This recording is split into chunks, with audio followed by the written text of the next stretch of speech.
प्रिय श्रोताओं, एक बार फिर से स्वागत करती हूँ मैं यानी कि आपकी होस्ट रोशनी। मैं आज आपके लिए लेकर आई हूँ 1000 मोमबत्तियों का घर का हिंदी अनुवाद का भाग 2। अगर आपने भाग 1 सुना तो आप ये जान चुके होंगे कि अब तक हम उस मोड़ पर पहुंच गए हैं जहां एक धनी और सनकी बूढ़े व्यक्ति की वर्मोंट में मृत्यु हो जाती है और इंडियाना में उनका घर house of the thousand candles, जिसके कि वो मालिक थे, अपने पोते के नाम करके जाते हैं। जो उनका पोता, जो कि थोड़ा घुमक्कड़ किस्म का और गैर जिम्मेदाराना व्यवहार का मालिक है, उसे इस शर्त के साथ कि उसे इस घर में 1 साल के लिए बिना कहीं जाए आए और किसी पार्टनर के इस घर में रहना होगा, कि शर्त के साथ वो अपनी संपत्ति उसके नाम कर जाते हैं। तो अब तक हमने देखा कि ये जो व्यक्ति हैं, युवा व्यक्ति जो कि 27 साल के हैं, ये इस घर में आ गए हैं और ये घर बहुत ही रहस्यमय सा ज्ञात होता है, जिसमें पहली रात को खाना खाने के साथ ही उनके ऊपर एक गोली का वार होता है। तो चलिए बिना कोई समय गवाए अब हम शुरू करते हैं इस कहानी का भाग 2, और इसे हम शुरू करेंगे अध्याय 4 से। झील से आती आवाज। मैं खिड़की के पास भागा और रात में बाहर झांका। जिस जंगल से हम इस घर में आए थे वह इस घर को घेरे हुए लग रहा था। एक बड़े पेड़ की शाखाएं शीशों को छू रही थी।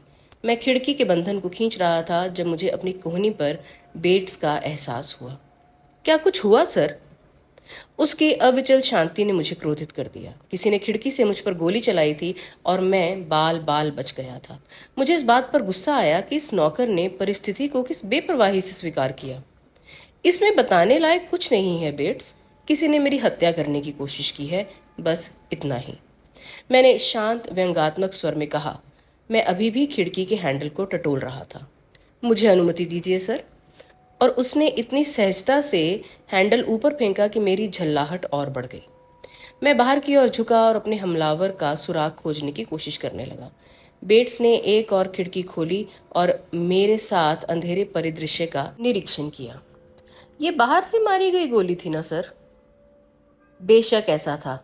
क्या आपने सोचा कि मैंने खुद पर गोली चलाई है? मैंने व्यंग कसते हुए कहा। उसने टूटे शीशे की जांच की और मेज से गोली उठा ली। मैं तो यही कहूँगा कि ये एक राइफल बॉल है। दीवार से टकराने के कारण गोली आधी चपटी हो गई थी। ये बड़े कैलिबर का कारतूस का गोला था और संभवतः इसे राइफल या पिस्तौल से चलाया गया होगा। ये बहुत ही असामान्य बात है सर। मैं गुस्से से उसके पास गया और पाया कि वह लड़खड़ा रहा है। धातु के टुकड़े से उसके चेहरे पर एक परेशानी भरी नजर थी। उसने तुरंत अपनी बात जारी रखी, मानो मेरे डर को दूर करने के लिए उत्सुक हो। बहुत संभव है कि ये संयोग से हुआ हो। शायद झील पर लड़के बतखों पर गोली चला रहे हों। मैं इतना अचानक हंस पड़ा कि बेट्स घबराकर पीछे हट गया। तुम मूर्ख हो, मैंने दहाड़ते हुए कहा। मैंने दोनों हाथों से उसका कॉलर पकड़ा और उसे जोर से हिलाया। तुम मूर्ख हो? क्या यहाँ के लोग रात में बतखों को मारते हैं?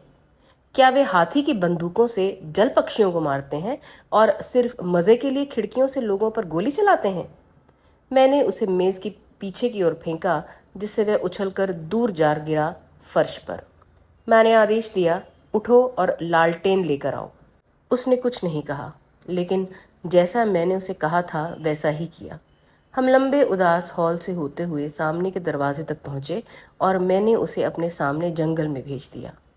क्षेत्र के भूगोल के बारे में मेरी धारणाएं बहुत अस्पष्ट थीं, लेकिन मैं खुद उस परिसर की जांच करना चाहता था जहां स्पष्ट रूप से एक खतरनाक घुसपैठिया मौजूद था। मैं बहुत क्रोधित था और जैसे जैसे मैं बेट्स के पीछे चलता गया मेरा गुस्सा बढ़ता गया, जो अचानक अपने भीतर सिमट गया था। हम जल्द ही भोजन कक्ष की खिड़की की रोशनी के नीचे खड़े हो गए। जमीन पत्तियों से ढकी हुई थी जो हमारे पैरों के नीचे टूटकर बिखर रही थी। मैंने पूछा, यहाँ से आगे क्या है? लगभग 1/4 मील जंगल सर, और फिर झील। आगे बढ़ो, मैंने आदेश दिया, सीधे झील की ओर।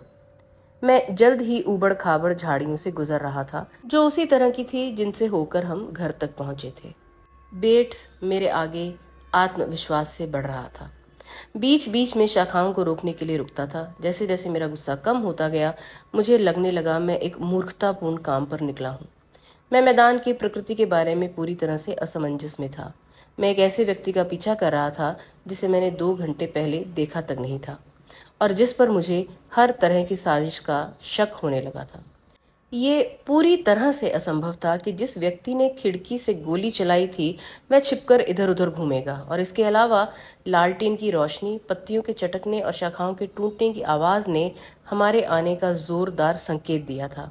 हालांकि मैं एक ऐसा व्यक्ति हूँ कि यदि और कुछ नहीं तो भूल में भी दृढ़ता रखने वाला, और मैं झील के किनारे तक पहुंचने के लिए दृढ़ निश्चय के साथ अपने मार्गदर्शक के पीछे पीछे चल पड़ा। यदि किसी अन्य कारण से नहीं तो इस विचित्र संपदा के संरक्षक पर अपने अधिकार का प्रयोग करने के लिए।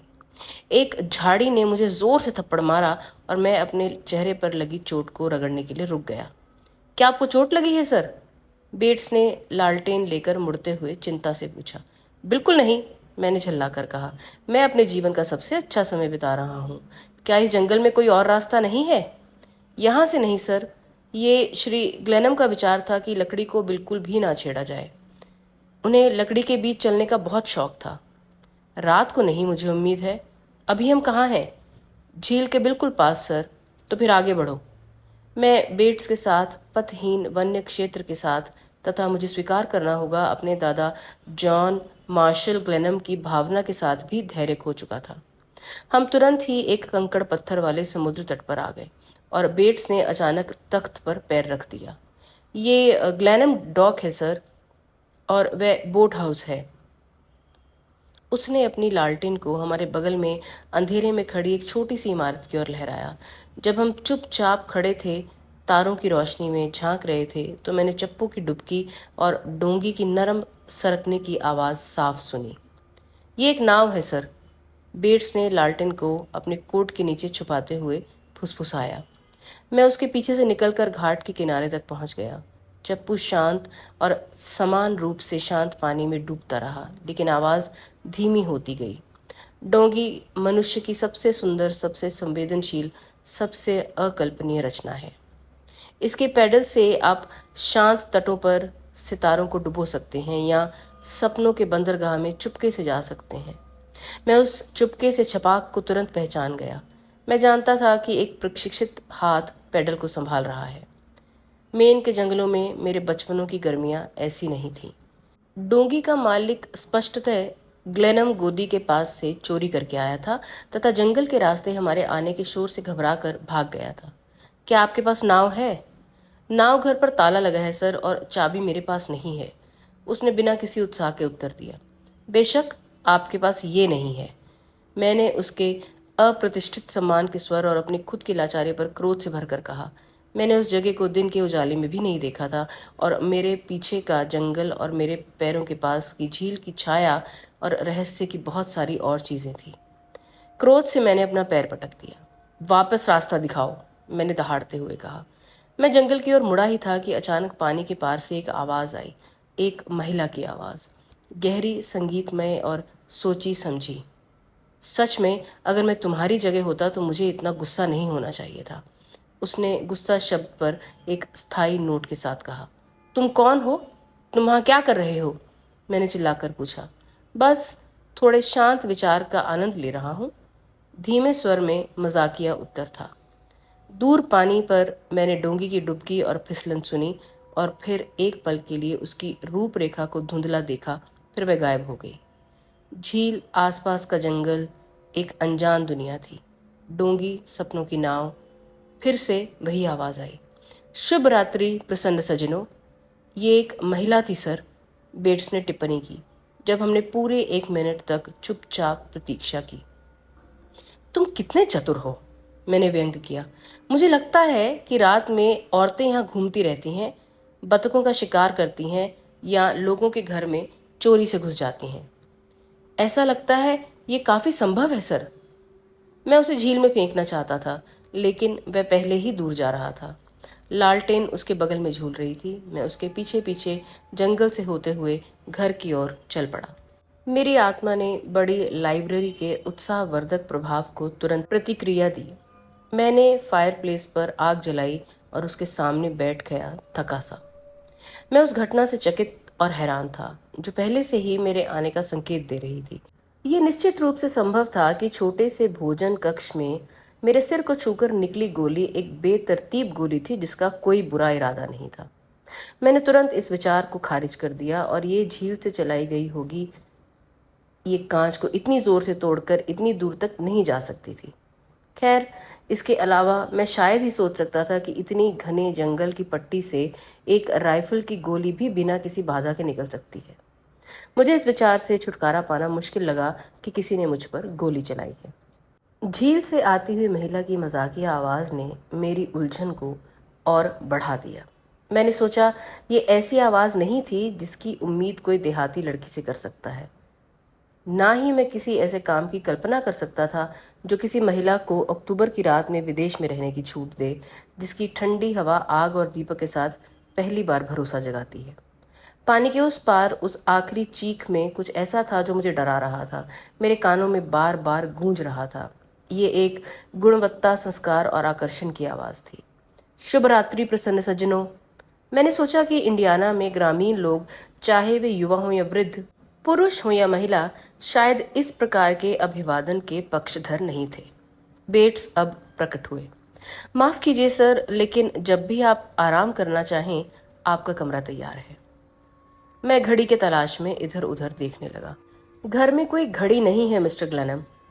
आपके दादाजी उनके बिल्कुल खिलाफ थे।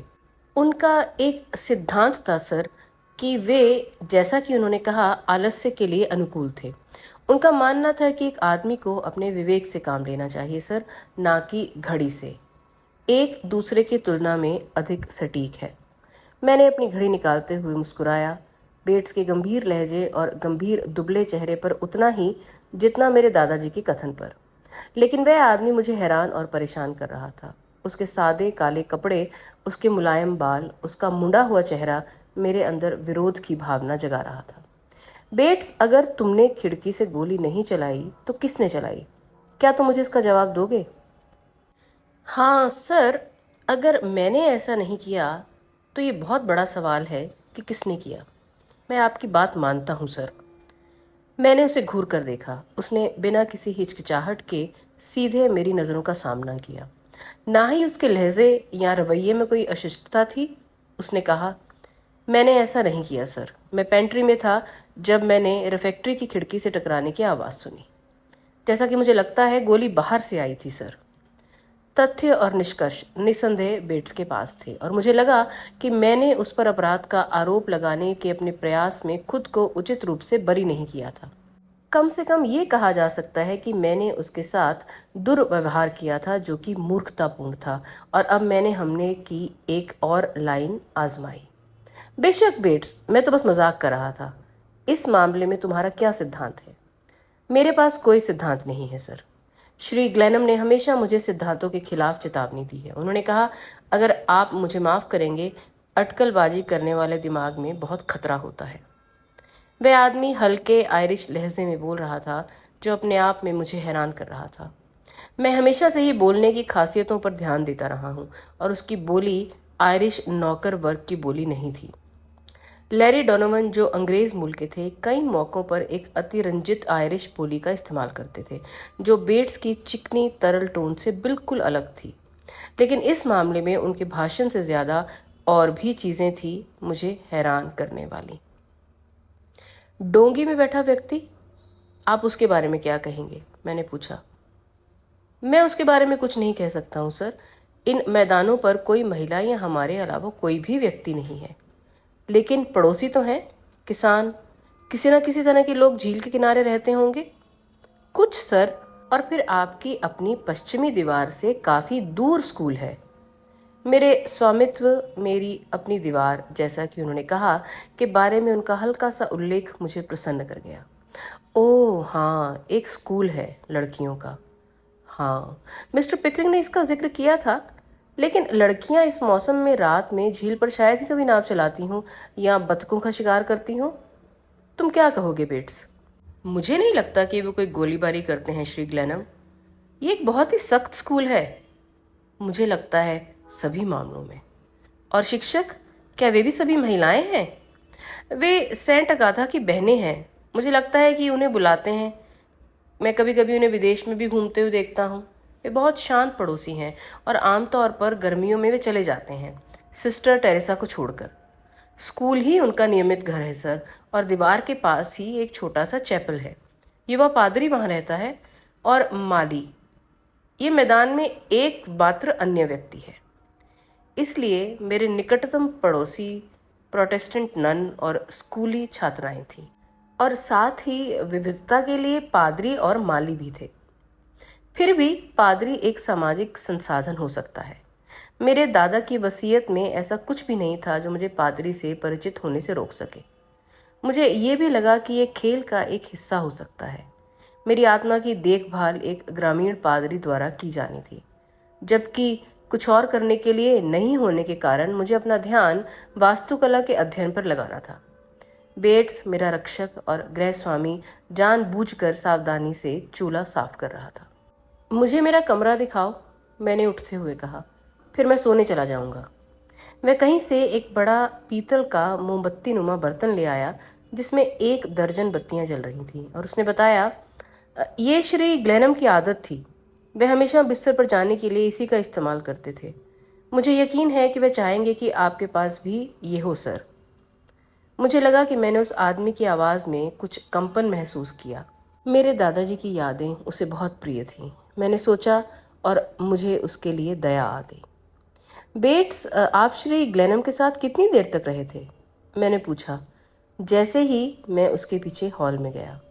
5 साल सर। जिस साल आप विदेश गए थे उसी साल उन्होंने मुझे नौकरी पर रखा था। मुझे अच्छी तरह याद है कि उन्होंने इस बारे में क्या कहा था। वे आपकी बहुत प्रशंसा करते थे सर। वह मुझे रास्ता दिखा रहा था, और चौड़ी सीढ़ी पर चढ़ने के लिए मेरे मार्गदर्शन के लिए रोशनी का समूह ऊपर उठाए हुए था। ऊपर का हॉल पूरे घर की उदार रेखाओं को साझा करता था, लेकिन दीवारें सफ़ेद और आंखों के लिए कठोर थीं। फर्श के लिए खुरदुरे तख्ते बिछाए गए थे, और मोमबत्तियों की रोशनी से परे एक अंधेरा क्षेत्र था जो कि भूतिया गूंज देता था, क्योंकि ढीले तख्ते हमारे पैरों के नीचे आवाज़ कर रहे थे। मुझे उम्मीद है कि आप बहुत निराश नहीं होंगे सर, बेट्स ने दरवाज़ा खोलने से पहले एक पल रुकते हुए कहा। ये सब काफ़ी अधूरा है, लेकिन आरामदायक है। मुझे कहना चाहिए, काफ़ी आरामदायक है। दरवाज़ा खोलो।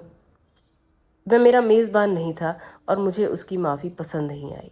मैं उसके पास से गुजरते हुए एक छोटे से बैठक कक्ष में पहुंच गया, जो एक तरह से नीचे की बड़ी लाइब्रेरी का एक छोटा सा रूप था। अपार्टमेंट में हर तरफ किताबों से भरी खुली अलमारियां लगी हुई थीं, सिवाय एक छोटी सी चिमनी, एक कैबिनेट और टेबल के जो दीवारों में बनी हुई थी।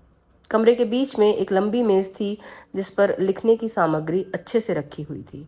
मैंने एक सुंदर केस खोला और पाया कि उसमें ड्राफ्ट्समैन के औजारों का एक सेट था। मैं जोर से कराह उठा। श्री ग्लेनम को काम करने के लिए कमरा पसंद था। उपकरण उनके अपने थे सर। वे शैतान थे, मैंने गुस्से से कहा। मैंने पास की शेल्फ से एक किताब उठाई और उसे मेज पर खोलकर फेंक दिया।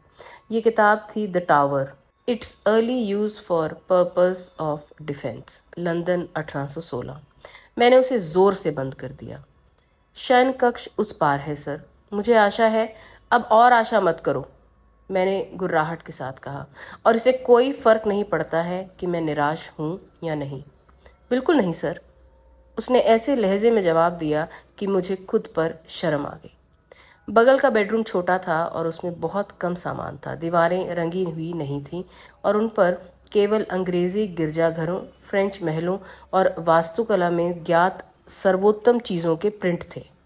बिस्तर सबसे आम लोहे का था, और फर्नीचर के अन्य सामान उपयोगिता के सख्त सम्मान के साथ चुने गए थे। मेरे ट्रंक और बैग अंदर ले जाए गए, और बेट्स ने दरवाजे से मेरी आज्ञा मांगी। श्री ग्लेनम हमेशा 7:30 बजे नाश्ता करते थे सर, बिना किसी घड़ी के जितना संभव हो सके, और वह समय के बहुत पाबंद थे। उनके तरीके थोड़े अजीब थे सर। वह रात में बहुत घूमते थे और उनका कोई भी पीछा नहीं कर सकता था। मुझे लगता है कि मैं ज़्यादा घूमने फिरने वाला आदमी नहीं हूँ, मैंने कहा, और मेरे दादाजी का नाश्ते का समय मुझे बिल्कुल पसंद नहीं आएगा बेट्स। अगर और कुछ नहीं है सर, बस इतना ही बेट्स। हाँ मिस्टर ग्लेनम, बेशक आप समझते हैं कि मेरा ये मतलब नहीं था आपने मुझ पर गोली चलाई थी। मैं आपसे विनती करता हूँ कि आप इसका जिक्र ना करें मिस्टर ग्लेनम, लेकिन ये थोड़ा अजीब था। अगर आपको इस विषय पर कोई जानकारी मिले तो मुझे ज़रूर बताएं। ज़रूर सर, लेकिन मेरा मानना है बेट्स कि हमें रात में पर्दे नीचे ही रखने चाहिए। यहाँ के ये बतख शिकारी जाहिर तौर पर लापरवाह हैं और तुम अभी इनका ध्यान रख सकते हो, और इसके बाद हर शाम। मैंने अपनी घड़ी घुमाई और उसने मेरी बात मान ली। मैं स्वीकार करता हूँ कि मेरे दिल में अभी भी ये संदेह था कि ये व्यक्ति उस आदमी के साथ मिली भगत रखता है जिसने डाइनिंग रूम की खिड़की से मुझ पर गोली चलाई थी। ये अजीब बात थी। मैंने सोचा कि पर्दे खुले होने चाहिए थे। हालांकि मैं इस तथ्य से इसका कारण बता सकता हूँ कि ये अजीब अधूरा, प्रतिष्ठावान, व्यवस्थित हाउसकीपिंग को नियंत्रित करने वाले सामान्य नियमों के अधीन नहीं था।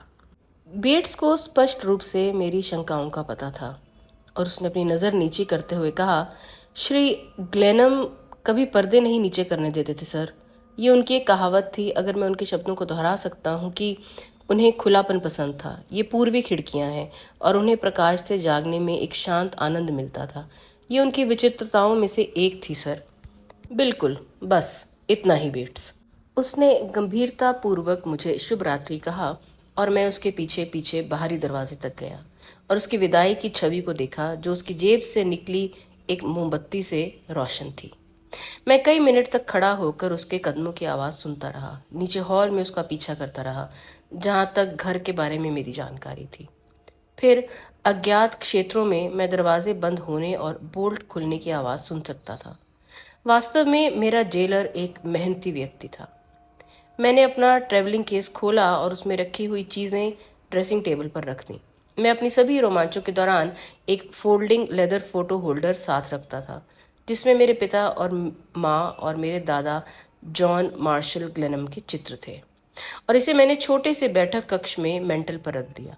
आज रात मुझे पहले से कहीं ज्यादा महसूस हुआ कि मैं दुनिया में कितना अकेला हूँ और मेरे अंदर संगति और सहानुभूति की जरूरत जाग उठी। ये एक नई और उत्सुक दिलचस्पी के साथ था कि मैंने अपने दादा की चतुर बूढ़ी आंखों में झांका। वे मेरे पिता के घर पर कभी कभार आते जाते थे, लेकिन मेरे पिता ने उन्हें कई तरह से सख्त नाराज किया था जिन्हें मैं बताना नहीं चाहता, और मेरे पिता की मृत्यु ने मेरे अंदर एक अलगाव पैदा कर दिया था जिसे मैंने अपने कामों से और भी बढ़ा दिया था। अब जब मैं ग्लेमन पहुंच गया था तो मेरा मन पिकरिंग के मेरे दादा की संपत्ति के मूल्य के अनुमान पर लौट आया। हालांकि जॉन मार्शल ग्लेनम एक विलक्षण व्यक्ति थे, लेकिन वे एक बड़ी संपत्ति जमा करने में सक्षम रहे थे, और फिर भी मैंने निष्पादक को ये बताने दिया कि वे तुलनात्मक रूप से गरीब मर गए थे। वसीयत की शर्तों को इतनी आसानी से स्वीकार करने और खुद को एक ऐसे क्षेत्र में दफनाने में जिसके बारे में मुझे कुछ भी नहीं पता था, मैंने खुद को सलाह के सामान्य चैनलों से अलग कर लिया था। अगर मैं न्यूयॉर्क लौटने के लिए जगह छोड़ देता तो मैं बस खुद को बेदखल कर देता। मैं ग्लेनम में था और मुझे साल के अंत तक वहीं रहना था। मैं पिकरिंग के खिलाफ कटु हो गया क्योंकि मैंने सोचा कि उसने कितनी आसानी से मुझसे छुटकारा पा लिया था। मैंने हमेशा खुद को संतुष्ट किया था कि मेरी बुद्धि भी उसकी तरह ही तेज है, लेकिन अब मुझे आश्चर्य हो रहा था कि क्या मैंने मूर्खता से खुद को उसके अधीन तो नहीं कर दिया था।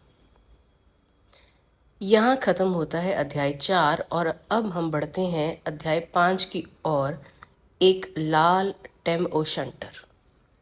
मेरे खिड़कियों के आसपास पेड़ लगे हुए थे। उनमें से कई अभी भी अपने उत्सवी रंगों लाल, भूरे और सुनहरे रंग में रंगे हुए थे, जिनमें से कुछ उदास साथी का चमकीला हरा रंग यहाँ वहाँ चौंका देने वाली चमक के साथ खड़ा था।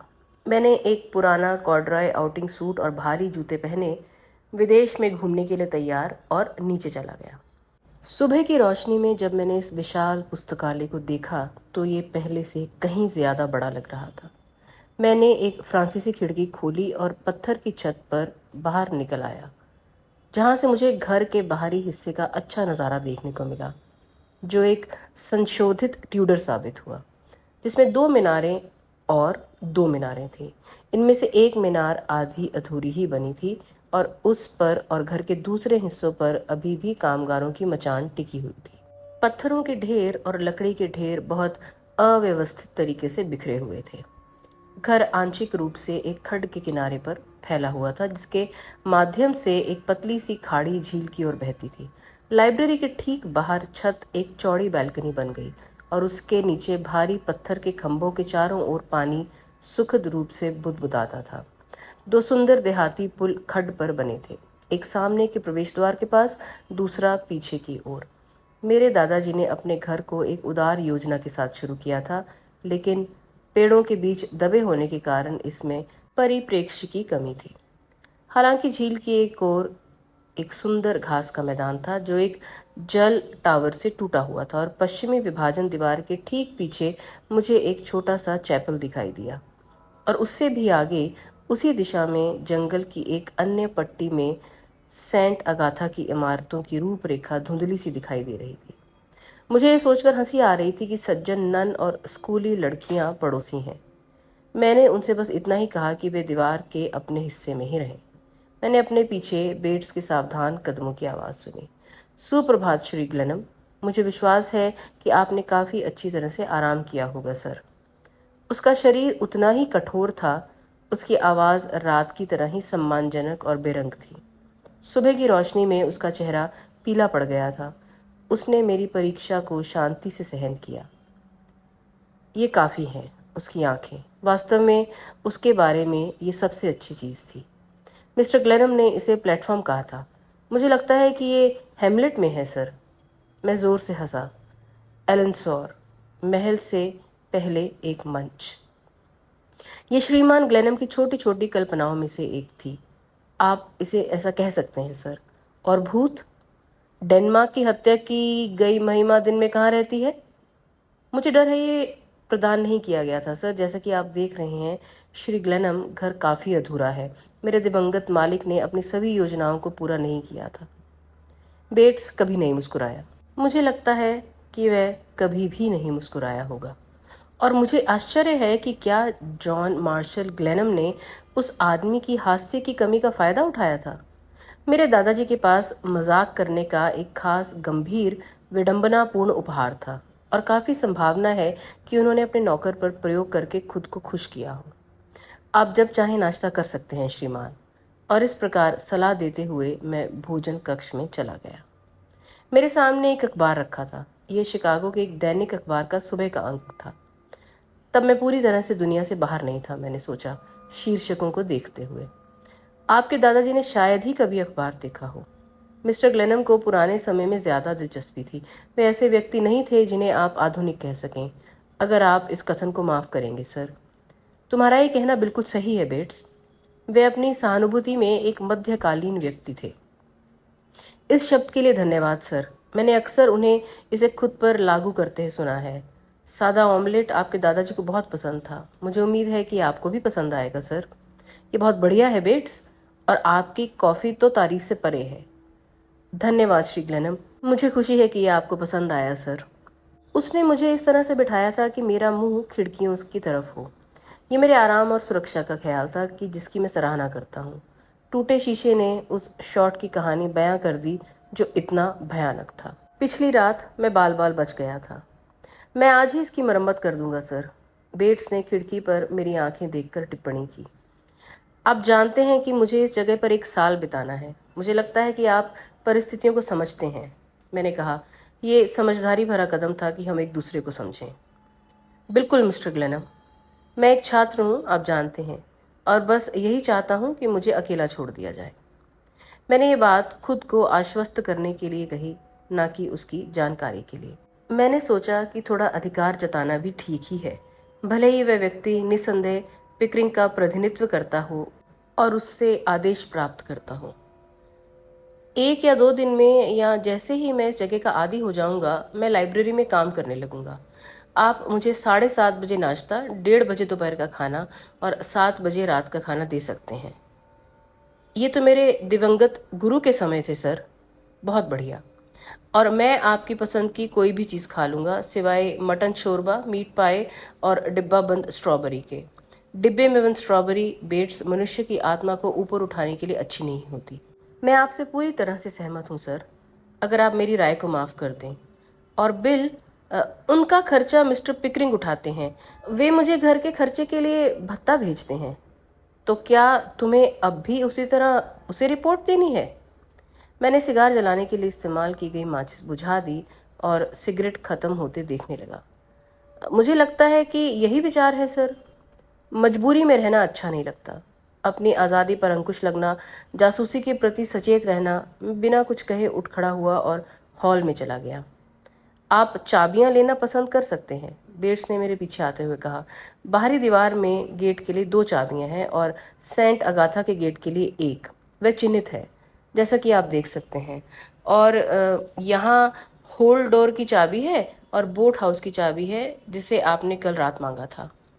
सामान खोलने में 1 घंटा बिताने के बाद मैं मैदान में चला गया। मैंने पिकरिंग को अपने आगमन की सूचना देना उचित समझा और मैं उसे टेलीग्राम भेजने के लिए एनाडेल के लिए निकल पड़ा। ठंडी हवा और खुशनुमा धूप के प्रभाव में मेरा मन हल्का हो गया। रात में जो अजीब और छायादार लग रहा था, वह दिन में काफ़ी स्पष्ट हो गया। मैंने बिना किसी कठिनाई के वह गेट ढूंढ लिया जिसे हम पिछली रात मैदान में दाखिल हुए थे। पत्थर की दीवार निश्चित रूप से कोई कमज़ोर चीज़ नहीं थी। इसे पूरी तरह से कारीगरी से बनाया गया था और मैंने मन ही मन इसकी संभावित लागत का अनुमान लगाया और आश्चर्यचकित हो गया। मैंने सोचा, इंडियाना के जंगलों में चारों ओर दीवारें बनाने की तुलना में पैसे खर्च करने के और भी ज़्यादा संतोषजनक तरीके थे। लेकिन ये जगह मेरी थी, या जितनी अच्छी थी, और मेरे मृत दादा की सनक से झगड़ने का कोई फ़ायदा नहीं था। 1 साल की समाप्ति पर मैं चाहे तो दीवार गिरा सकता हूँ और अधूरे घर के लिए मुझे इसे बेचना चाहिए या अपनी पसंद के अनुसार फिर से बनाना चाहिए, ये मैं सोच सकता हूँ। कुल मिलाकर मैं एक मिलनसार मनोस्थिति में आ गया। पिछली रात के शॉट को लेकर मेरी उलझन नीले आसमान और गर्म धूप के सौम्य प्रभावों के तहत दूर हो रही थी। कुछ किसान लोग राजमार्ग पर मेरे पास से गुजरे और देहाती अंदाज में मुझे गुड मॉर्निंग कहा। साथ ही साथ मेरी पेटी का निरीक्षण भी किया और खुलकर असहमति जताई। मैं झील पर पहुंचा और संतोष के साथ उसके शांत पानी को निहारा। एनाडेल की मुख्य सड़क के नीचे एक गोदी थी जहां कई छोटे स्टीम क्राफ्ट और कई कैटबोट सर्दियों के लिए अलग अलग रखे जा रहे थे। जब मैं गुजरा तो एक आदमी नाव में गोदी के पास आया, उतरा और अपनी नाव को बांध दिया। वह तेज गति से गांव की ओर चल पड़ा, लेकिन मुड़कर उसने देहाती सीधेपन से मेरी ओर देखा। गुड मॉर्निंग, मैंने कहा। कोई बतख है? वह रुका, सिर हिलाया और मेरे साथ कदम से कदम मिलाकर चलने लगा। नहीं, परेशानी की भरपाई के लिए पर्याप्त नहीं है। मुझे इसके लिए खेद है। मुझे कुछ लेने की उम्मीद थी। मुझे लगता है कि आप इस इलाके में अजनबी हैं। उसने फिर से मेरी ओर देखते हुए कहा और मेरी हाफ पैंट निस्संदेह मुझे एक अजनबी के रूप में चिन्हित कर रही थी। बिल्कुल, मेरा नाम ग्लेनम है और मैं अभी अभी आया हूँ। मुझे लगा कि तुम ही हो। हम तो यहीं गांव में तुम्हारा इंतज़ार कर रहे थे। मैं जॉन मॉर्गन हूँ, झील के ऊपर रिसोर्ट वालों के घर का रखवाला। मुझे लगता है कि आप सभी मेरे दादाजी को जानते होंगे। हाँ, आप ये कह भी सकते हैं और नहीं भी कह सकते, क्योंकि वो उन लोगों में से नहीं थे जिनसे आप बातचीत आराम से कर सकते थे। वे अपने आप में ही रहते थे। उन्होंने हमें बाहर रखने के लिए वहाँ एक दीवार खड़ी कर दी थी, लेकिन ऐसा करने की उन्हें कुछ खास ज़रूरत नहीं थी। हम ऐसे लोग नहीं हैं जो दूसरों की ज़िंदगी में दखल अंदाजी करें। उसकी आवाज़ में नाराज़गी थी। मैंने जल्दी से कहा, मुझे यकीन है कि आप उस दीवार के उद्देश्यों के बारे में गलत हैं। मेरे दादा वास्तुकला के छात्र थे, ये उनका शौक था। घर और दीवार उनके प्रयोगों और उनकी सनक को संतुष्ट करने के लिए थी। मुझे उम्मीद है कि गांव के लोग उनकी यादों या मेरे खिलाफ कोई कटु भावना नहीं रखेंगे। क्यों, वहाँ किया गया श्रम यहाँ के लोगों के लिए एक अच्छी बात रही होगी। ऐसा होना चाहिए था, आदमी ने कर्कश स्वर में कहा। लेकिन यहीं से परेशानी शुरू होती है। उन्होंने अपने लिए काम करने के लिए बहुत से समलैंगिक लोगों को अनुबंध के तहत यहाँ लाया था, इतालवी या यूनानी या किसी तरह के विदेशी। उन्होंने दीवार बनाई और उन्होंने उन्हें आधे साल तक अंदर का काम करवाया। उन्होंने उन्हें हवा के लिए भी बाहर नहीं आने दिया, और जब उन्होंने अपना काम पूरा कर लिया तो उन्होंने एक दिन उन्हें ट्रेन में लाद दिया और उन्हें खींचकर ले गए। मुझे यकीन है कि जैसा आप सोच रहे हैं ये वैसा नहीं था, मैंने कहा और अपने दादाजी के गुप्त तरीकों को याद करते हुए हंसी मजाक किया। मुझे लगता है कि वह एक सचमुच सनकी आदमी था, आदमी ने निष्कर्ष पूर्वक कहा। यह स्पष्ट था कि वह ग्लेनम के निवासी के साथ मैत्रीपूर्ण संबंध स्थापित करने की परवाह नहीं करता था। वह लगभग 40 वर्ष का था, गोरा, पीली दाढ़ी और हल्की नीली आंखों वाला। वह मोटे कपड़े पहने हुए था और एक जर्जर मुलायम टोपी के साथ। ठीक है, मुझे लगता है कि मुझे उनके और उनके कृत्यों की जिम्मेदारी लेनी होगी, मैंने कहा। उस व्यक्ति की रूखी सूखी हरकतों से चिढ़कर मैंने टिप्पणी की। हम गांव के बीच में पहुंच चुके थे और वह मुझे अचानक छोड़कर सड़क पार करके एक दुकान पर चला गया।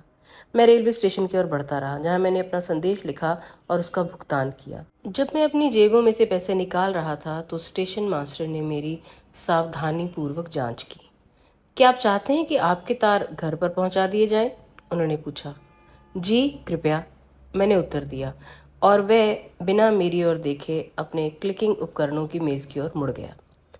डाकघर से संबंध स्थापित करना ही समझदारी भरा कदम लगा, इसलिए मैंने डिलीवरी खिड़की पर खड़ी लड़की से अपना परिचय कराया।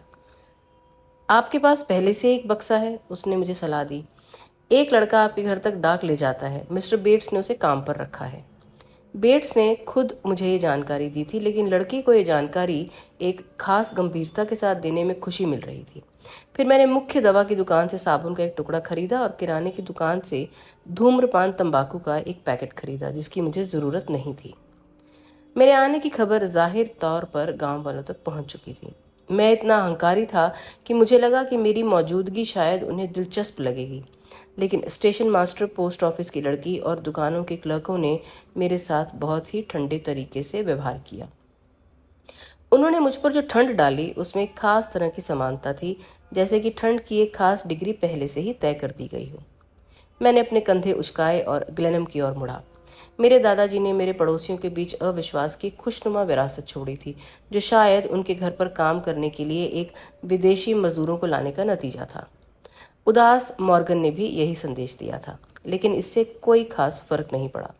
मैं ग्लेनम में देहातियों की खेती करने नहीं आया था, बल्कि अपने दादाजी की वसीयत में बताए गए कुछ दायित्वों को पूरा करने के लिए आया था।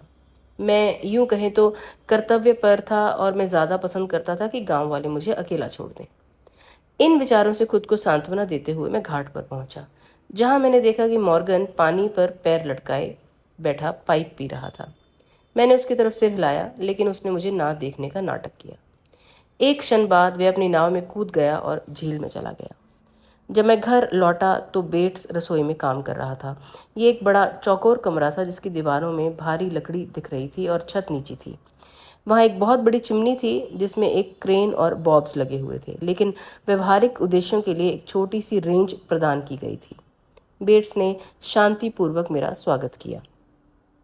हाँ, ये एक अनोखी रसोई है सर। श्री ग्लेनम ने इसे इंग्लैंड की एक पुरानी रसोई से कॉपी किया है। उन्हें इस पर बहुत गर्व था। शाम को बैठने के लिए ये एक सुखद जगह है सर। उसने मुझे नीचे का रास्ता दिखाया, जहां मैंने पाया कि खाना घर के हर हिस्से के नीचे फैला हुआ था और बड़े बड़े कक्षों में विभाजित था। उनमें से एक का दरवाज़ा भारी ओक का था, जो लोहे से बंधा हुआ था, जिसके ऊपर एक जालीदार दरवाज़ा था। एक बड़ा लोहे का कुंडा जिस पर एक भारी ताला लगा हुआ था और ग्रिल वाली खिड़कियों ने एक कोठरी का आभास दिया। और मुझे डर है कि इस पर, जैसा कि इस अजीब घर में कई अन्य चीज़ों पर मैंने कसम खाई, अगर मैं हंसा नहीं, मेरे दादाजी ने अपनी सनक को पूरा करने में जो पैसा खर्च किया था उसके बारे में सोचकर। मैंने खुशी के साथ देखा कि कमरे का इस्तेमाल आलू रखने के लिए किया जाता था। मैंने बेट से पूछा कि क्या वह मेरे दादाजी के अपने घर में एक कोठरी बनाने के उद्देश्य को जानता है। ये सर मृत मालिक के विचारों में से एक था। उन्होंने एक बार मुझसे कहा था कि एक सुसज्जित घर में एक काल कोठरी होना उतना ही अच्छा है। फिर से उनका हास्य सर, और ये आलू के लिए काफ़ी काम आता है। दूसरे कमरे में मुझे हर तरह की लालटेनों का एक अजीब व गरीब संग्रह मिला, जो अलमारियों में रखी हुई थी, और इसके बगल में एक स्टोर रूम था, जिसमें कई अजीबोगरीब डिज़ाइन की पीतल की मोमबत्तियां भरी हुई थी। मैं अपनी भावनाओं का वर्णन नहीं करूंगा, क्योंकि मेरे हाथ में मोमबत्ती लेकर इधर उधर देखने पर जॉन मार्शल ग्लेनम के मन की अनिश्चितताएं मेरे सामने और भी खुल गईं। ये लगभग विश्वास से परे था कि ऐसी सनक रखने वाले किसी व्यक्ति के पास कभी भी उन्हें संतुष्ट करने के लिए पैसे होंगे। मैं मुख्य मंजिल पर वापस आया और लाइब्रेरी में किताबों के शीर्षकों का अध्ययन किया। अंत में नॉर्मन रिवाइवल और प्रभावों पर एक बेहद नीरस काम में एक बहुत ही उबाऊ अध्याय पर पाइप पिया। फिर मैं बाहर चला गया, खुद को आश्वस्त करते हुए कि मैं 1 या 2 दिन में काम पर लग जाऊंगा। अभी 11 बजे नहीं थे और समय मेरी जेल की पत्थर की दीवारों के भीतर जानबूझकर आगे बढ़ना सुनिश्चित था। मेरे सामने लंबी सर्दी का मौसम था जिसमें मुझे अवश्य ही अध्ययन करना था, और अभी शरद ऋतु के पूरे वैभव में परिदृश्य को देखना सुखद था। बेट्स घर के पीछे लकड़ी के एक खुरदरे ढेर पर शांत भाव से लकड़ियां काट रहा था। उसकी मेहनत ने मुझे पहले ही प्रभावित कर दिया था। उसके पास एक आदर्श सेवा करने वाले व्यक्ति के शांत तरीके थे। ठीक है बेट्स, तुम मुझे ठंड से मरने नहीं देना चाहते, है ना? वहाँ ढेर में इतना तो होगा ही कि पूरी सर्दी चल जाए। हाँ सर, मैं बस हिकारी की थोड़ी और लकड़ी काट रहा हूँ सर। श्री ग्लेनम हमेशा इसे बीच या मेपल से ज़्यादा पसंद करते थे। हम सिर्फ पुरानी लकड़ी निकालते हैं। गर्मियों में आने वाले तूफान लकड़ी को बहुत ज़्यादा नुकसान पहुँचाते हैं सर। ओह हिकरी, ज़रूर। मैंने सुना है कि सबसे जलाऊ अच्छी लकड़ी है। ये बहुत ही सोच समझने वाली बात है। मैं घास के मैदान में अधूरे टावर की ओर मुड़ा जहाँ से एक पवन चक्की घर में पानी पंप करती थी। लोहे का ढांचा पूरी तरह से पत्थर से ढका नहीं था, लेकिन काम के बाकी हिस्से के लिए सामग्री आधार पर बिखरी हुई थी। मैं जंगल से होते हुए झील तक गया और बोट हाउस का निरीक्षण किया। ये मेरी अंधेरे की गई यात्रा से कहीं ज्यादा दिखावटी था। ये 2 मंजिला था। ऊपरी आधा हिस्सा एक आरामदायक लाउंज रूम था जिसमें चौड़ी खिड़कियां थी और पानी का एक सुंदर नज़ारा था। बिना प्लास्टर वाली दीवारों पर भारतीय कंबल लटके हुए थे। खिड़कियों के नीचे लाउंज कुर्सियां और एक चौड़ी सीट, फर्श पर रंगीन चटाई और नवाजों पर पिन किए गए कुछ प्रिंट इस जगह को और भी रंगीन बना रहे थे। मैं कंकड़ पत्थर के किनारे से होते हुए पत्थर की दीवार तक गया जहां स्कूल के मैदान की रेखा थी। मैंने देखा कि दीवार यहाँ भी सड़क के किनारे की तरह ही ठोस थी। मैं उसके बगल में टहलता रहा। मैंने मान लिया कि दीवार में कोई रास्ता नहीं है, लेकिन सड़क के आधे रास्ते में मुझे एक लोहे का गेट मिला जो जंजीर और ताले से बंधा हुआ था, जिसके सहारे मैं ऊपर चढ़ गया। गेट के दोनों ओर के खंभे बहुत बड़े आकार के थे और मेरी पहुंच से ज्यादा ऊंचे थे। एक बुद्धिमान वनपाल ने स्कूल के मैदान में जंगल साफ कर दिया था, जो ग्लेनम एस्टेट के समान ही सामान्य चरित्र के थे। पास में छोटा गॉथिक चर्च ग्लेनम हाउस में इस्तेमाल किए गए पत्थर के समान ही पत्थर से बना था। जब मैंने दृश्य का निरीक्षण किया तो कई युवतियां स्कूल की एक इमारत से 2-2 और 4-4 की संख्या में बाहर चैपल की ओर जाने वाले कच्चे रास्ते पर आगे पीछे चल रही थी। भूरे रंग की पोशाक पहने एक सिस्टर पास ही रुकी, या पहले एक और फिर दूसरे छात्रा के साथ चली। ये सब बहुत सुंदर और दिलचस्प था और बिल्कुल भी गरीबों के लिए बदसूरत स्कूल नहीं था जिसकी मैंने उम्मीद की थी। छात्र वे चैरिटी के बच्चे नहीं थे जिन्हें मैंने लापरवाही से चित्रित किया था। एक बात के लिए वे इतने छोटे नहीं थे और वे काफ़ी सभ्य कपड़े पहने हुए लग रहे थे। जब मैंने पहली बार अपने पड़ोसियों को देखा तो मेरे चेहरे पर मुस्कुराहट आई जब मैंने खुद को अपना स्कार्फ ठीक करते और कॉलर सीधा करते हुए पाया। जब मैं दीवार पर इस तरह बैठा था तो मैंने ग्लेनम की तरफ से मेरे पीछे गुस्से से भरी आवाज़ें सुनी और झाड़ियों के टूटने की आवाज़ भागने और पीछा करने का संकेत दिया। मैं दीवार पर दुबक गया और इंतज़ार करने लगा। एक पल में एक आदमी जंगल से नीचे उतरा और एक लटकी हुई बेल पर ठोकर खाकर गिर गया। जहाँ मैं लेटा था उससे 10 गज की दूरी पर। मुझे बहुत आश्चर्य हुआ कि वह मॉर्गन था जो सुबह का मेरा परिचित था। मैं उठा, अपनी बदकिस्मती को कोसते हुए दीवार को कसकर पकड़ते हुए झील की ओर भाग गया। तुरंत ही पीछा करने वाला नजर आया। ये बेट्स था। जाहिरी तौर पर बहुत उत्तेजित था और उसके माथे पर एक बदसूरत घाव था। वह एक भारी डंडा लिए हुए था और दुश्मन की आवाज़ सुनने के बाद वह जल्दी से केयरटेकर के पीछे भागा। ये मेरी पंक्तियां नहीं थी, हालांकि मुझे कहना चाहिए कि इसने मेरी जिज्ञासा को और बढ़ा दिया। मैंने खुद को सीधा किया, अपने पैरों को स्कूल की दीवार के ऊपर फेंका और एक सिगार जलाया। पत्थर की बाढ़ से दुनिया को देखने का ये अवसर मुझे बहुत खुशी दे रहा था। जब मैंने छोटे चर्च की ओर देखा तो पाया कि 2 अन्य कलाकार भी वहां दिखाई दे रहे थे। एक लड़की जंगल के एक छोटे से हिस्से में खड़ी थी और एक आदमी से बात कर रही थी। उसके हाथ उसके कोट की जेब में थे। उसने लाल रंग का टेमोशंटर पहना हुआ था जो जंगल में एक चमकीला रंग बना रहा था। वे 20 फीट से ज़्यादा दूर नहीं थे, लेकिन हमारे बीच में युवा मेपल के पेड़ों की एक जंगल वृद्धि थी जो दीवार को ढक रही थी। उनकी प्रोफाइल मेरी और थी और लड़की की आवाज़ के स्वर मुझे स्पष्ट रूप से सुनाई दे रहे थे जब मैं अपने साथी को संबोधित कर रही थी। उसने पादरी की ऊंची कमरकोट पहनी हुई थी और मैंने मान लिया कि वही पादरी है जिसका उल्लेख बेट्स ने किया था। मैं स्वभाव से छिपकर सुनने वाला नहीं हूँ, लेकिन लड़की स्पष्ट रूप से किसी तरह की दलील दे रही थी और पादरी की मजबूत छवि ने मेरे अंदर एक विरोध जगा दिया जिसने मुझे दीवार से चिपका दिया। अगर वह यहाँ आएगा तो मैं चला जाऊंगा, इसलिए तुम्हें समझ लो और उसे बता दो। मैं किसी भी हालत में उनसे नहीं मिलूंगी और मैं फ्लोरिडा या कैलिफोर्निया या कहीं भी निजी कार में नहीं जाऊंगी, चाहे कोई भी मेरी देखभाल करे। बिल्कुल नहीं, जब तक कि तुम ना चाहो, बिल्कुल नहीं, पादरी ने कहा। तुम समझ रही हो कि मैं सिर्फ तुम्हें उसका संदेश दे रहा हूँ। उसने सोचा कि ये सबसे अच्छा है। मुझे या सिस्टर टेरेसा को ना लिखें, लड़की ने तिरस्कार पूर्वक बीच में टोकते हुए कहा। वह कितना चतुर आदमी है और मैं कितना भोला हूँ, पादरी ने हंसते हुए कहा। मुझे अपना संदेश प्रस्तुत करने का अवसर देने के लिए मैं आपका धन्यवाद करता हूँ। मैं मुस्कुराई, सिर हिलाया और तेजी से स्कूल की ओर मुड़ी। पादरी की नज़रों ने कुछ पलों तक उसका पीछा किया, फिर शांत भाव से झील की ओर चला गया। वह एक युवा लड़का था, साफ सुथरा और सांवला, और उसके कंधों की जोड़ी देखकर मुझे ईर्ष्या हुई। मैं अंदाज़ा नहीं लगा सकता था कि मेरे अपने मामलों में उस जोरदार व्यक्ति का कितना बड़ा योगदान था। जब मैं दीवार से नीचे उतरा और ग्लेनम हाउस की ओर चला तो मेरे विचार एथलेटिक पादरी के साथ नहीं बल्कि उस लड़की के साथ थे जिसकी युवावस्था, मैंने सोचा, उसकी छोटी स्कर्ट जिस बेपरवाही से उसके हाथ उसके कोट की जेबों में घुसे हुए थे और टैमो शेंटर का गैर जिम्मेदारान झुकाव से पहचानी जाती थी। टैमो शेंटर में कुछ चंचलता, आत्मा और स्वतंत्रता का संकेत होता है, खासकर लाल रंग के टैमो शेंटर में। अगर लाल टैमो शेंटर यूं कहें सेंट अगाथा के मुख्य स्वर को व्यक्त करता है तो स्कूल की निकटता इतनी बुरी बात नहीं थी। मैं बहुत प्रसन्नचित होकर और तीव्र भूख के साथ लंच के लिए अंदर वापस आ गया। मित्रों, यहाँ ख़त्म होता है हमारा अध्याय नंबर 5। अब देखिए, कहानी तो आगे बढ़ रही है लेकिन थोड़ा धीरे धीरे। मेरा ये कहना है कि आप भी मेरी तरह थोड़ा संयम बरतें और देखें आगे क्या होता है। अध्याय 6, लड़की और डोंगी। परसिमन की तो बात ही छोड़ दीजिए सर। मिस्टर ग्लैनम को ये फल बहुत पसंद था। मैंने पहले कभी परसिमन नहीं देखा था, लेकिन मैं प्रयोग करने के मूड में था। डंठ से टूटा छिलका निश्चित रूप से डरावना था, लेकिन समृद्ध गूदा मेरे तालु को खुशी का एहसास देता था। बेट्स ने मुझे सम्मानपूर्वक संतुष्टि के साथ देखा।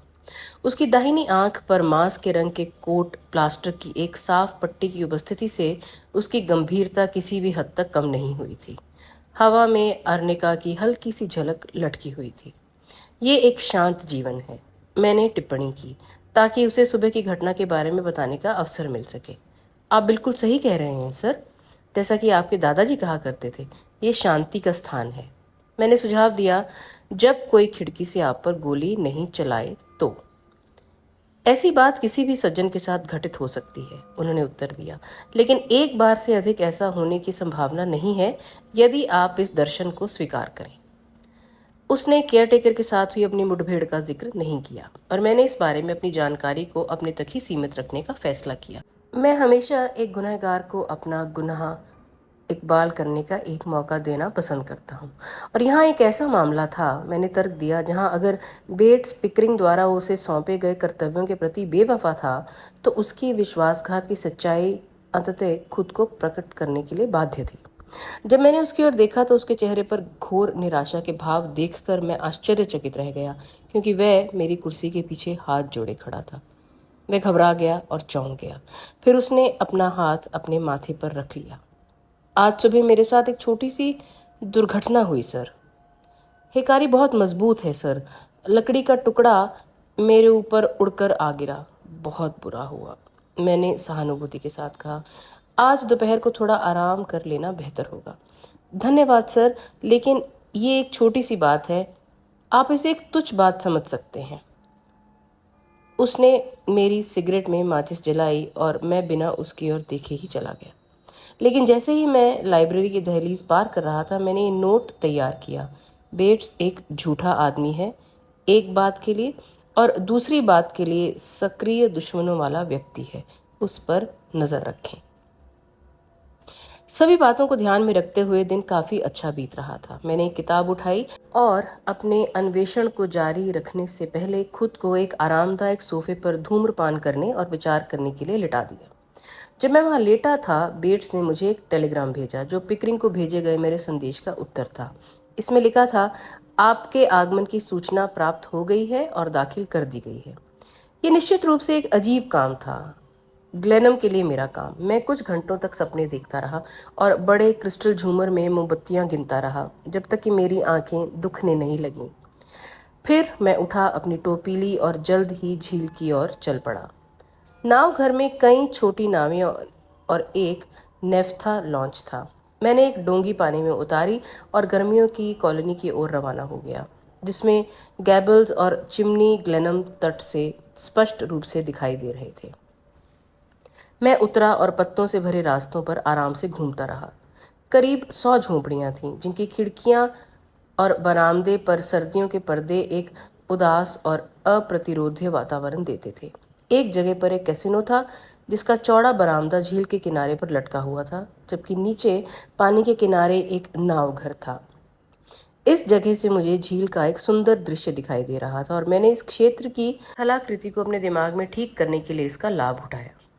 मैं ग्लेनम हाउस और उसकी लाल टाइल वाली छतों की बोल्ड रूपरेखा को देख सकता था और दीवार के पार छोटे चैपल का ग्रे टावर एक शांत गरिमा के साथ लकड़ी से ऊपर उठा हुआ था।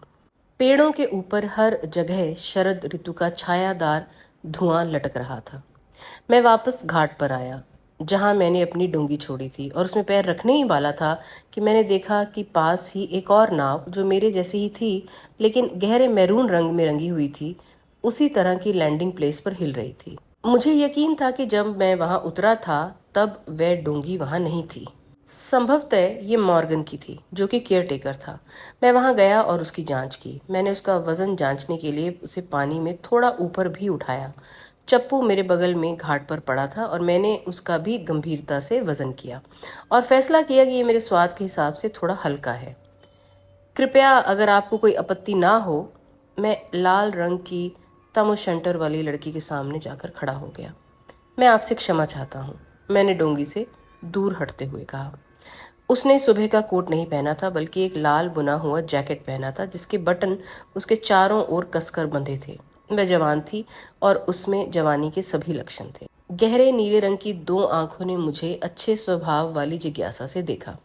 वह सूरज के साथ अच्छे संबंध रखती थी। मैं उसके गालों के भूरे रंग से खुश था, जो बाहरी दुनिया के साथ संगति के बारे में इतना स्पष्ट था।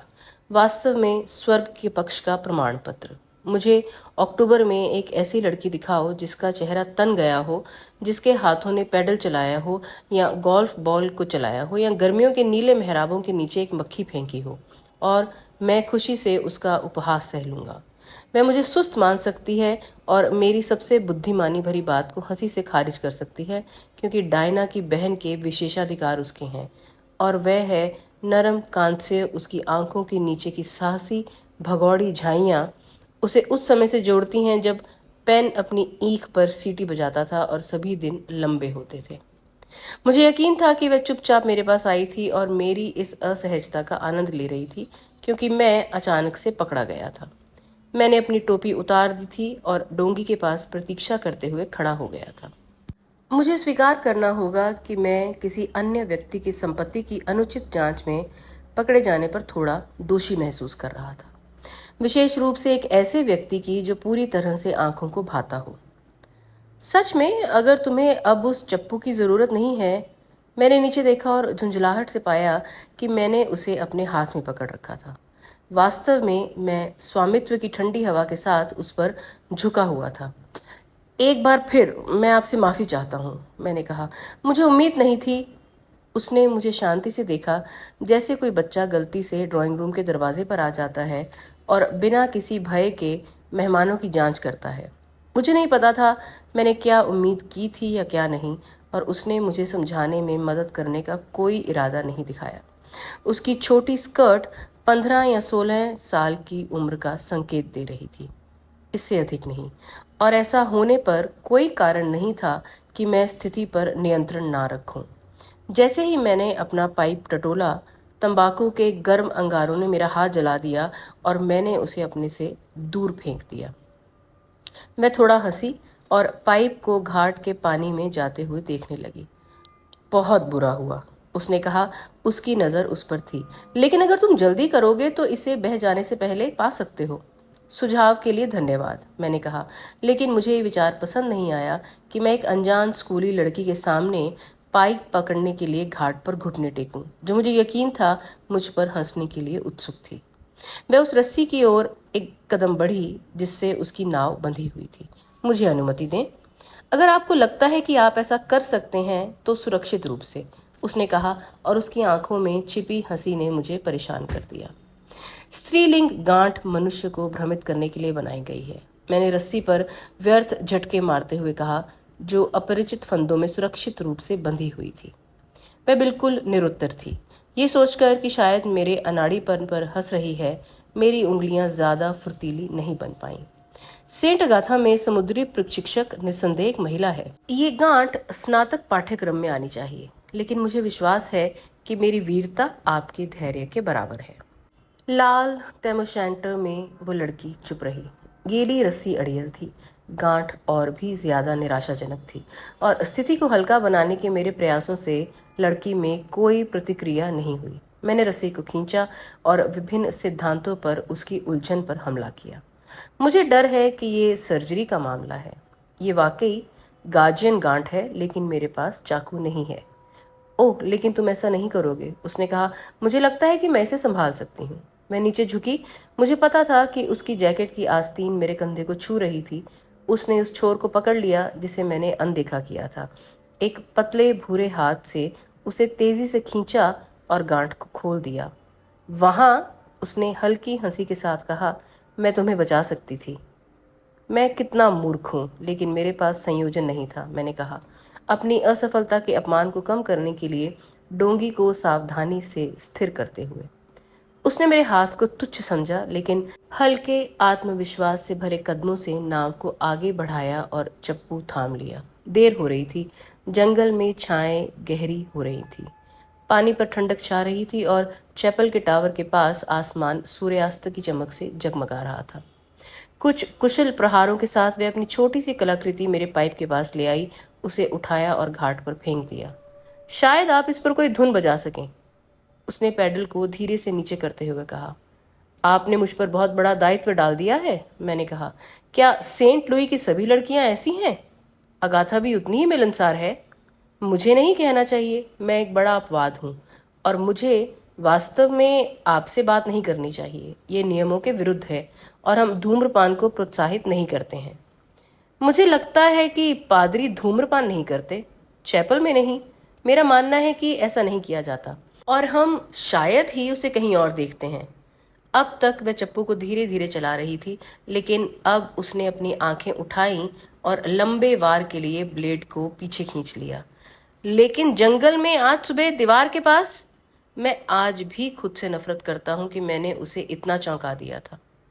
संतुलित ब्लेड पानी में छपाक से गिरा। उसने लगभग अगोचर झटके से डोंगी को घाट के थोड़ा करीब ला दिया और आंखों में आश्चर्य और निराशा लिए मेरी ओर मुड़ी। तो तुम एक गुप्तचर और जासूस हो, है ना? मैं तुमसे विनती करती हूँ कि तुम अपने मालिक को मेरी बधाई दोगे।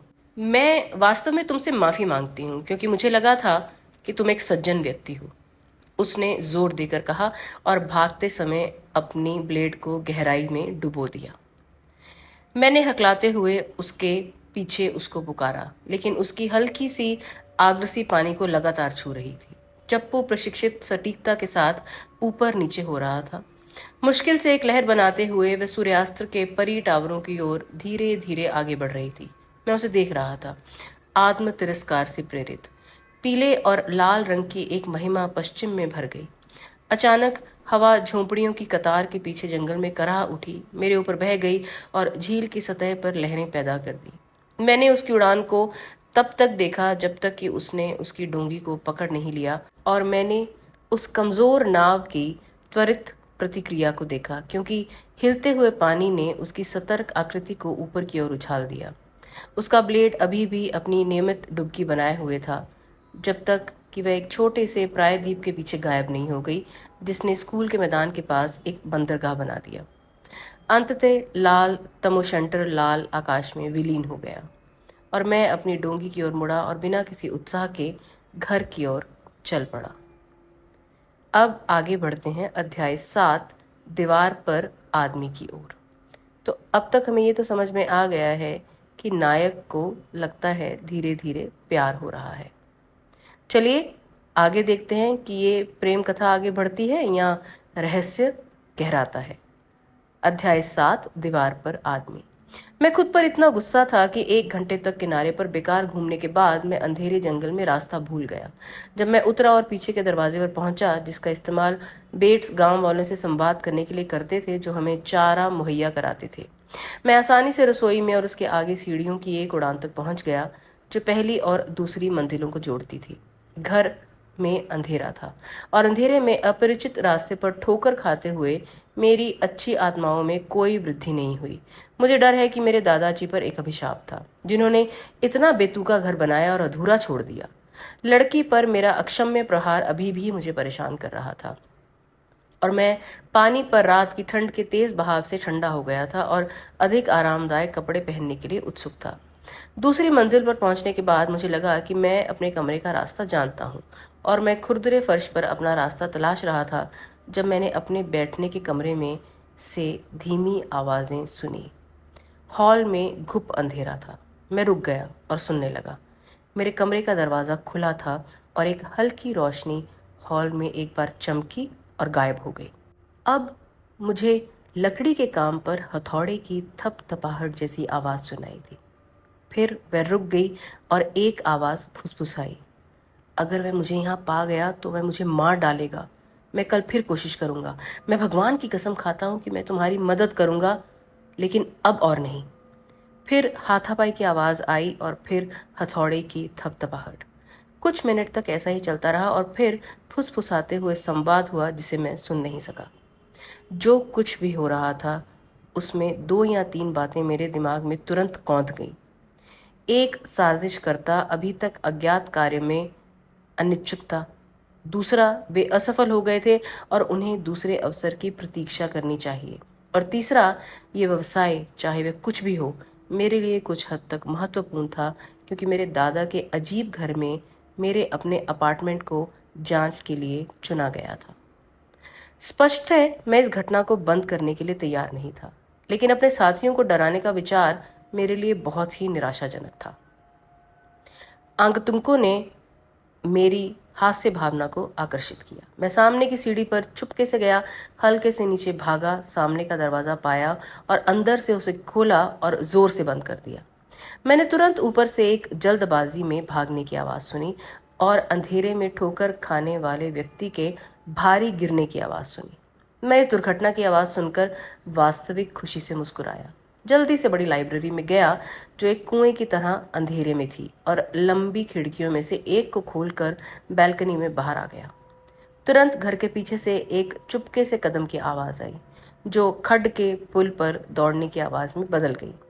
मैंने जंगल के माध्यम से भगौड़े की उड़ान को तब तक सुना जब तक कि आवाज़ झील की ओर धीमी नहीं हो गई। फिर लाइब्रेरी की खिड़कियों की ओर मुड़ते हुए मैंने बेट्स को अपने सिर के ऊपर एक मोमबत्ती पकड़े हुए इधर उधर झांकते हुए देखा। हेलो बेट्स, मैंने खुशी से पुकारा। मैं अभी घर आया हूँ और ये देखने के लिए बाहर निकला हूँ कि चांद निकला है या नहीं। मुझे नहीं लगता कि मैं इस देश में इसे कहीं ढूंढ सकता हूँ। उसने हमेशा की तरह सोच समझकर मोमबत्तियां जलाना शुरू किया। मुझे लगता है कि ये थोड़ा जल्दी है सर। मुझे कहना चाहिए कि लगभग 7 बजे का समय था मिस्टर ग्लेनम। बेशक इसमें कोई संदेह नहीं था कि बेट्स उन लोगों में से था जिन्हें मैंने अपने कमरे में सुना था। यह पूरी तरह से संभव था कि उसे अपनी इच्छा के विरुद्ध किसी कानून विहीन कार्य में सहायता के लिए मजबूर किया गया हो, लेकिन अगर उसे किसी अपराधी की सहायता करने के लिए मजबूर किया गया था तो उसे खुद की रक्षा के लिए मेरी सहायता क्यों नहीं लेनी चाहिए। मैंने इस अधीरता में चिमनी की लकड़ियों को लात मारी। उस आदमी ने बड़े अपार्टमेंट में कई मोमबत्तियां धीरे धीरे जलाई। वह निश्चित रूप से एक गंभीर व्यक्ति था और जैसे जैसे मैंने पिछली रात की राइफल से गोली चलाने जंगल में मॉर्गन से उसकी टक्कर, जिसे मैंने देखा था, के संबंध में उसका मामला और भी पेचीदा होता गया और अब घर पर ही कोई उससे मिलीभगत करके हमला करने की तैयारी कर रहा था। भोजन कक्ष की खिड़की से गोली चलना काफी निर्दोष हो सकता था, लेकिन इससे संबंधित अन्य मामलों को शायद ही अनदेखा किया जा सकता था। बेट्स ने मुझे सीढ़ी तक ले जाने के लिए लाइट जलाई और जब मैं उसके पास से गुजरा तो उसने कहा, रात के खाने के लिए बेक्ड हैम है। मुझे इसे अतिरिक्त नाजुक कहना चाहिए श्री ग्लेनम। मुझे लगता है कि रात के खाने के समय में कोई बदलाव नहीं है सर। बिल्कुल नहीं, मैंने तीखे स्वर में कहा, क्योंकि मैं ऐसा व्यक्ति नहीं हूं जो एक दिन भोजन का समय शुरू करूं और अगले दिन उसे बदल दूं। बेट्स बातचीत करना चाहता था। यह एक सेवक के दोषी अंतःकरण का स्पष्ट संकेत था और मैं उसे प्रोत्साहित करने के लिए तैयार नहीं था। मैंने सावधानी से दरवाजे बंद किए और बैठक कक्ष तथा छोटे शयन कक्ष दोनों की गहन जांच शुरू की। मुझे पूरा यकीन था कि मेरे सामान की वजह से वे दो आदमी मेरे पास नहीं आ सकते थे, जिन्होंने मेरी अनुपस्थिति का फायदा उठाकर मेरे कमरे में प्रवेश किया। बेट्स ने मेरे ट्रंक को खोलने में मदद की थी और निस्संदेह मैं मेरी साधारण अलमारी के हर सामान को जानता था। मैंने कमरों में तीनों अलमारियों के दरवाजे खोले और पाया कि वे सभी बेट्स द्वारा स्थापित अच्छे क्रम में हैं। मैं मेरे ट्रंक और बैग को स्टोर रूम में ले गया था, इसलिए मेरे पास जो कुछ भी था वह उसकी नज़र में ही रहा होगा। यहाँ तक कि मेरे पैसे जो मैंने न्यूयॉर्क बैंक से निकाले थे, मैंने लापरवाही से एक शिफॉनियर के दराज में रख दिए थे, जो कॉलर से भरा हुआ था। मुझे खुद को संतुष्ट करने में बस एक पल लगा कि इसे छुआ नहीं गया था और निश्चित रूप से एक दराज को खोलने के लिए हथौड़े की जरूरत नहीं थी, जो दिखने में ऐसा लग रहा था कि कभी बंद ही नहीं हुआ था। खेल मेरी कल्पना से कहीं ज्यादा गहरा था। मैंने पपड़ी को खरोंचा, लेकिन कोई नतीजा नहीं निकला और जब मैं अपने कपड़े बदल रहा था तो मेरी बुद्धि अटकलों में व्यस्त थी। मैं बार बार रुककर फर्नीचर, यहाँ तक कि चिमनी पर रखी ईंटों की भी जांच कर रहा था। मुझे सिर्फ एक चीज मिली, बेडरूम के चारों ओर लगे ओक के पैनलिंग पर हथौड़ों के सिर का एक हल्का निशान। लकड़ी को हर पैनल के आधार और शीर्ष पर मारा गया था। हालांकि निशान सभी पर दिखाई नहीं दे रहा था, लेकिन जाहिर तौर पर एक परीक्षण व्यवस्थित रूप से किया गया था। इसे शुरुआत के तौर पर देखते हुए मुझे एक पल बाद एक कोने में एक भारी मेज के नीचे चर्बी का एक धब्बा मिला। जाहिर है कि पैनलिंग की नज़दीकी जांच की अनुमति देने के लिए फर्नीचर को हटा दिया गया था। बिस्तर के पीछे भी मुझे हथौड़े के सिर का वही निशान मिला। निसंदेह परीक्षण पूरी तरह से किया गया था, क्योंकि छाप छोड़ने के लिए ओक पर एक बहुत ही स्मार्ट थपकी की जरूरत होती है। मेरे आगंतुक निसंदेह दीवार में किसी प्रकार के गड्ढे की खोज में ध्वनि परीक्षण कर रहे थे और चूंकि वे अपने उद्देश्य में असफल हो गए थे, इसलिए मैंने अनुमान लगाया कि संभवतः वे अपनी शोध को आगे बढ़ा रहे होंगे। मैंने जीवन में पूरी तरह से जागृत रुचि के साथ इन बातों पर विचार किया। ग्लेनम हाउस वास्तव में रोमांचक साबित होने का वादा करता था। मैंने एक दराज से एक छोटी रिवॉल्वर ली, उसके चैम्बर को कारतूसों से भर दिया और उसे अपनी कमर की जेब में डाल लिया। इस बीच लैरी डोनोवन की पसंदीदा सीटी बजाता रहा। रोमांच की गंध आने पर मेरा दिल लैरी के लिए तरस गया और मैंने उसे अपने साथ रहने की कामना की। लेकिन लैरी के ठिकाने के बारे में अटकलें हमेशा लाभहीन थी और काफ़ी संभावना थी कि वह कहीं जेल में हो। बेट्स ने जिस हैम की उत्कृष्टता का संकेत दिया था, वह कोई निराशा नहीं थी। मेरा हमेशा से मानना रहा है कि इस दुनिया में पके हुए हैम से बेहतर कुछ भी नहीं है, और बेट्स ने मेरे सामने जो नमूना रखा वह देखने में बहुत ही अच्छा था। इस पर इतने सारे मसाले लगे हुए थे, इसकी बाहरी परत इतनी कुरकुरी भूरी थी और इसका स्वाद, वह पहला अस्थायी स्वाद सॉस डालने से पहले लुकुलस के सपने के सच होने जैसा था। मैं उस स्पर्श वाले रसोइये को बहुत माफ़ कर सकता हूँ, आगजनी और हत्या के अलावा कुछ भी नहीं। बेट्स, मैंने कहा जब वह सामने खड़ा था जहाँ मैं उसे देख सकता था, तुम कमाल का खाना बनाते हो। तुमने यह व्यवसाय कहाँ से सीखा? आपके दादाजी बहुत ही तीखे स्वभाव के हो गए थे मिस्टर ग्लेनम। मुझे उन्हें संतुष्ट करना सीखना पड़ा और मुझे लगता है कि मैंने ऐसा किया सर, अगर आप इस अहंकार को क्षमा करेंगे। वह गाउट से नहीं मरा है ना? मैं इसकी कल्पना आसानी से कर सकता हूँ। नहीं मिस्टर ग्लेनम, ये उनका दिल था। उसे इसकी चेतावनी मिल चुकी थी। हाँ ज़रूर, दिल या पेट, एक भी दूसरे की तरह ही विफल हो सकता है। मेरा मानना है कि मैं अपने पाचन को यथासंभव लंबे समय तक चालू रखना पसंद करूंगा। अगर आप चाहें तो फिर से वो ग्रिल्ड स्वीट पोटैटो बेट्स, वह और मैं जो खेल खेल रहे थे वह मुझे बहुत पसंद आया। ये पूरी तरह से सार्थक था। और फिर जब मैंने चीज़ और टोस्टेड क्रैकर्स के साथ अमरूद की जली खाई और फिर बेट्स की अचूक कॉफ़ी के एक कप के साथ अपने खुद के सिगार में से एक को जलाया, तो मेरी आत्मा उस शाम के बाद से किसी भी समय की तुलना में अधिक जीवंत थी। जिस दिन लैरी और मैं अपनी जान और पुलिस के अभिशापों के साथ टैंजियर से भाग निकले थे। ये जीवन पर एक उदास टिप्पणी है कि संतुष्टि किसी भी अन्य रास्ते की तुलना में पेट के माध्यम से अधिक आसानी से आती है। महान पुस्तकालय में इसकी पुस्तकों के समृद्ध भंडार और इसकी शाश्वत मोमबत्तियों के साथ मैं आग के सामने एक दीवान पर लेट गया और धूम्रपान किया और सुखद चिंतन में लिप्त हो गया। दिन ने आग के पास चिंतन के लिए बहुत सारी सामग्री दी थी और मैंने शांति से इसके इतिहास की समीक्षा की। हालांकि एक घटना ऐसी थी जो बाद में मुझे अप्रिय लगी। मैंने सेंट अगाथा की एक लड़की के साथ बहुत ही अशिष्ट व्यवहार किया था। मेरे लिए दीवार पर बैठना, चाहे अनिच्छा से ही क्यों ना हो, और उसके और उस पादरी के बीच हुई बातचीत को सुनना, भले ही वे बहुत कम थी, निश्चित रूप से अनुचित था। मैं खिड़की से गोली चलने की घटना को भूल गया। मैं बेट्स और मेरे कमरे में उसके और उसके अज्ञात साथी के प्रति जो दिलचस्पी थी उसे भूल गया। लेकिन मेरे विदूषक व्यवहार से लड़की में अचानक जो अविश्वास और अवमानना जागृत हुई, उससे मैं परेशान हो गया। ठंड बढ़ती जा रही थी। मैं तुरंत उठा, सीढ़ियों के नीचे कोठरी में अपनी टोपी ढूंढी और झील की ओर चांदनी से भरे जंगल में चला गया। जब आप रास्ता जानते थे तो उलझन इतनी बड़ी नहीं थी, और वास्तव में जैसा कि मैंने पाया था, एक मार्ग का हल्का सा संकेत था। चांद पानी के पार एक चौड़े राजमार्ग को रोशन कर रहा था। हवा तीखी और शांत थी। गर्मियों की कॉलोनी में घर अस्पष्ट रूप से परिभाषित थे, लेकिन उन्हें देखकर मुझे कोई खुशी नहीं हुई। जब वह सूर्यास्त में दूर जा रही थी तो उसके तमोशंटर के झुकाव ने आत्मा और गरिमा की ऐसी छाप दी थी, मैं किसी भी कल्पनीय प्रायश्चित के साथ समायोजित नहीं कर सका। ये विचार मुझे सेंट अगाथा की सीमा तक ले गए और मैं दीवार के साथ गेट तक गया, ऊपर चढ़ा और झील से सबसे दूर खंबे की छाया में बैठ गया। सेंट अगाथा की इमारतों में रोशनी बिखरी हुई थी, लेकिन जगह पूरी तरह से शांत थी। मैंने एक सिगरेट निकाली और उसे जलाने ही वाला था कि मुझे पत्थर पर चलने जैसी आवाज़ सुनाई दी। मुझे पता था कि वहाँ कोई पत्थर की सड़क नहीं थी, लेकिन झील की ओर झांकने पर मैंने देखा कि एक आदमी दीवार के ऊपर से मेरी ओर साहस पूर्वक चल रहा था। चांद की रोशनी में उसका चेहरा साफ उभर आया। मैं कई बार रुका, नीचे झुका और अपने हाथ में रखी किसी चीज़ से दीवार पर थपथपाया। कुछ ही घंटे पहले मैंने ग्लेनम हाउस में अपने कमरे की छत से भी ऐसी ही आवाज़ सुनी थी। जाहिर है कि पत्थर की दीवार भी संदेह के घेरे में थी। Tap tap tap. हथौड़े वाला आदमी गेट के दूसरी तरफ की जांच कर रहा था, और बहुत संभव है कि वह अपनी जांच को उसके आगे ले आए।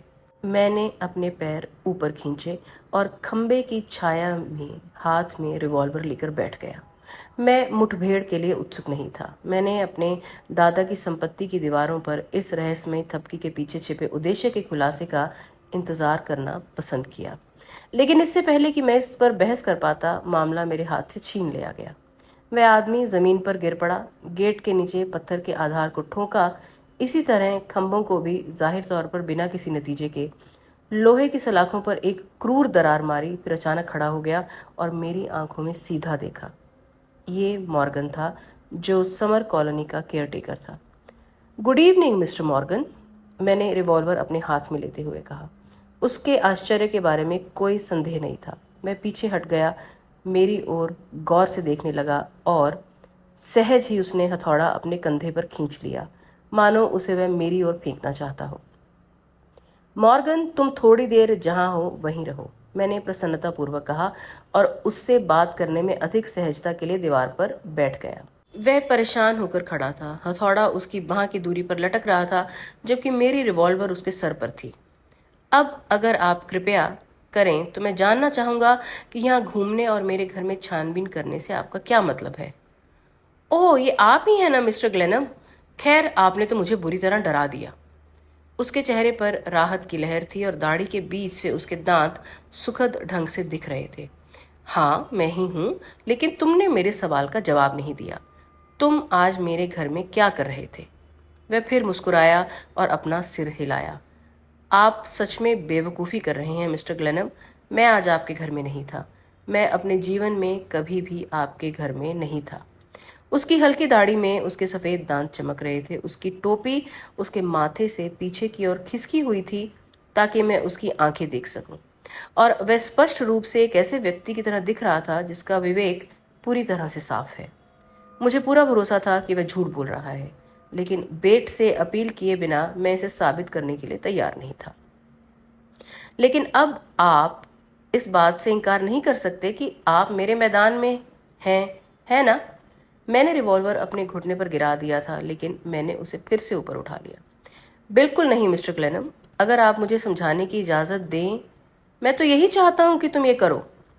खैर, ये अजीब लग सकता है। मैं हंसा और मुझे लगा कि इतनी मिलनसार आत्मा वाले व्यक्ति के सिर पर पिस्तौल तानना थोड़ी सी मूर्खतापूर्ण है। जल्दी करो, मैंने आदेश दिया। ठीक है, जैसा कि मैं कह रहा था कि ये अजीब लग सकता है, लेकिन मैं बस दीवार की जांच कर रहा था। झील के किनारे रहने वाले एक व्यक्ति ने मुझे अपने घर पर बाड़ लगाने का काम सौंपा था और मैं पूरे पतझड़ में इसे देखने के लिए आने की उम्मीद कर रहा था। आप देखिए श्री ग्लेनम, आपके सम्मानित दादाजी ऐसे मामलों में माहिर थे, जैसा कि आप जानते होंगे, और मुझे उनके अनुभव का लाभ उठाने में कोई बुराई नहीं दिखी। मैं हंसा।